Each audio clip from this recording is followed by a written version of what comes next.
19 अगस्त साल 1980 को सऊदीया फ्लाइट 163 को रियाद इंटरनेशनल एयरपोर्ट से टेक ऑफ करने के सिर्फ 7 मिनट्स बाद पता चलता है कि इस प्लेन के कार्गो कंपार्टमेंट में आग लग गई है, जिसके बाद इस प्लेन को रियाद एयरपोर्ट की तरफ मोड़ दिया जाता है, जहां पर यह प्लेन एक स्मूथ इमरजेंसी लैंडिंग करती है। लेकिन जब उस प्लेन के दरवाजे खोले जाते हैं तो अंदर बैठा हर एक शख्स मारा जा चुका होता है। लेकिन सवाल ये उठता है कि जब ये प्लेन सेफली लैंड भी कर गई तो ये सारे लोग कैसे मारे गए। और आज के दिन ये डिजास्टर दुनिया की चौथी सबसे बड़ी सिंगल एयरक्राफ्ट डिजास्टर है, जिसमें 301 लोग मारे गए, जबकि ये प्लेन कभी क्रैश हुआ ही नहीं।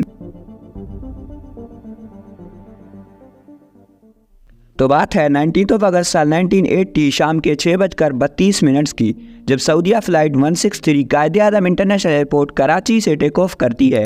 ये प्लेन एक लॉकहेड ट्राई स्टार था, जिसमें अप टू 400 पैसेंजर्स बैठ सकते थे और इसमें 3 इंजन्स होते थे जो आजकल बहुत रेयरली दिखते हैं। और हमारे केस में इस फ्लाइट को सऊदी अरेबिया के शहर जेड्डा जाना था, लेकिन बीच में इस प्लेन को रियाद इंटरनेशनल एयरपोर्ट पर रिफ्यूलिंग के लिए रुकना था। और जैसा सोचा गया था बिल्कुल वैसे ही हुआ। सऊदीया फ्लाइट 163 रियाद इंटरनेशनल एयरपोर्ट पर 2 घंटे के लिए रुकती है, जिसके दौरान प्लेन की रिफ्यूलिंग की जाती है और बहुत से लोग प्लेन से उतरते हैं और बहुत से नए लोग ऑन बोर्ड होते हैं। और उसके बाद ये फ्लाइट 9:08 पर रियाद एयरपोर्ट से स्मूथली टेक ऑफ करती है। अभी कराची से लेकर रियाद तक इस प्लेन में जितने लोग थे उनका एग्जैक्ट नंबर हमें मालूम नहीं है, लेकिन जब ये प्लेन रियाद से टेक ऑफ करती है उस वक्त इस प्लेन में 301 लोग मौजूद थे, जिनमें से 14 क्रू मेंबर्स थे इंक्लूडिंग बोथ पायलट्स, और 227 पैसेंजर्स मौजूद थे। रियाद एयरपोर्ट से टेक ऑफ करने के सिर्फ 7 मिनट्स बाद इस प्लेन के कॉकपिट में एक अलार्म बजने लगता है। ये अलार्म इंडिकेट करता है कि प्लेन के कार्गो कंपार्टमेंट में आग लग गई है। अभी ये एक बहुत ही टेंशन लेने वाली बात है, क्योंकि प्लेन में आग लगना बहुत खतरनाक हो सकता है।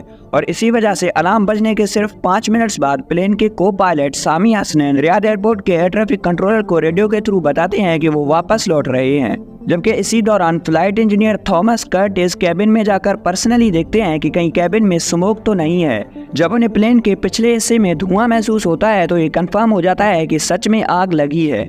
जब को पायलट सामी हसनैन एयर ट्रैफिक कंट्रोलर को बताते हैं कि प्लेन वापस रियाद जा रहा है, तब पायलट्स फौरन एक इमरजेंसी लैंडिंग की तैयारी शुरू करते हैं। लेकिन जब ये प्लेन रियाद की तरफ लौट रहा होता है तब आग बहुत बढ़ने लगती है और प्लेन के टेल पर मौजूद इंजन को बहुत डैमेज करती है, जिसकी वजह से पायलट्स इस इंजन से अपना कंट्रोल खो देते हैं।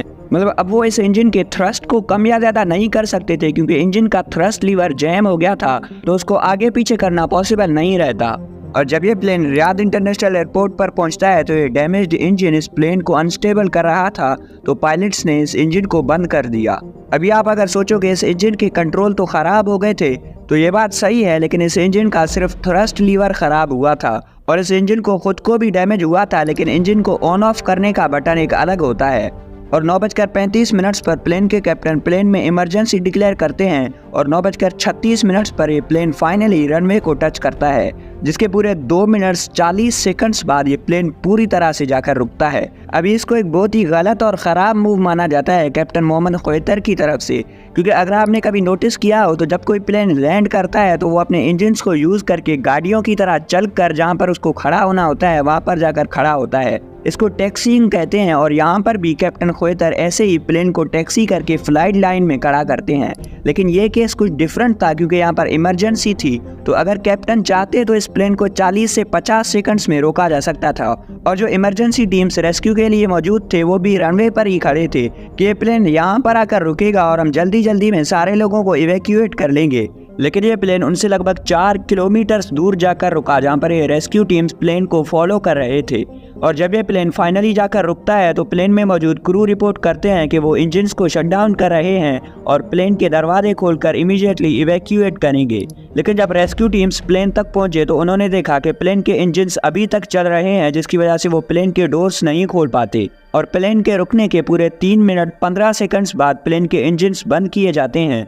लेकिन अगर फ्लाइट क्रू चाहते तो प्लेन के रुकने के इमीडिएटली बाद इवैक्यूएशन प्रोसेस को शुरू किया जा सकता था, क्योंकि उनके पास प्लेन के डोर्स को खोलने का एक्सेस था, लेकिन ऐसा नहीं किया गया। और जब 10:05 पर रेस्क्यू टीम्स फाइनली प्लेन के दरवाजे खोलते हैं तो उन्हें दिखाई देता है कि प्लेन में मौजूद 301 में से एक भी इंसान जिंदा नहीं होता। लेकिन सवाल ये उठता है कि प्लेन के इंजन्स को बंद करने के लिए तो कोई जिंदा था, तो उसने दरवाज़ा क्यों नहीं खोला।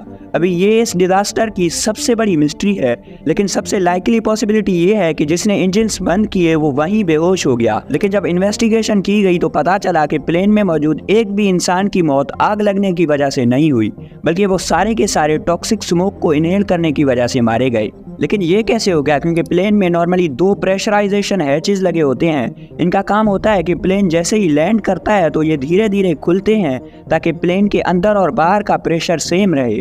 लेकिन फ्लाइट 163 के केस में दोनों हैचेस ऑलमोस्ट कम्प्लीटली क्लोज मिले थे। लेकिन अगर ये हैचेस खुलते तो अंदर का टॉक्सिक स्मोक बाहर निकल जाता और बाहर से प्योर एयर अंदर जाता, जो पैसेंजर्स की जान बचा सकता था। और ऊपर से जब ये हैचेस बंद थे तो अंदर और बाहर के प्रेशर में बहुत डिफरेंस था, जिसकी वजह से प्लेन में मौजूद क्रू प्लेन के दरवाज़ों को नहीं खोल पाए। शायद यही रीज़न है कि जिसने प्लेन के इंजन्स बंद किए उसने दरवाजे नहीं खोले।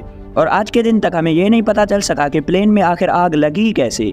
और इसलिए मेरे ख्याल में MH370 के बाद फ्लाइट 163 दुनिया की सबसे बड़ी मिस्टीरियस एविएशन डिजास्टर है। अगर आपको MH370 के बारे में और ज़्यादा जानना है तो आप यहाँ पर क्लिक करके देख सकते हैं, या फिर आपको लिंक डिस्क्रिप्शन में मिल जाएगा। Thank you.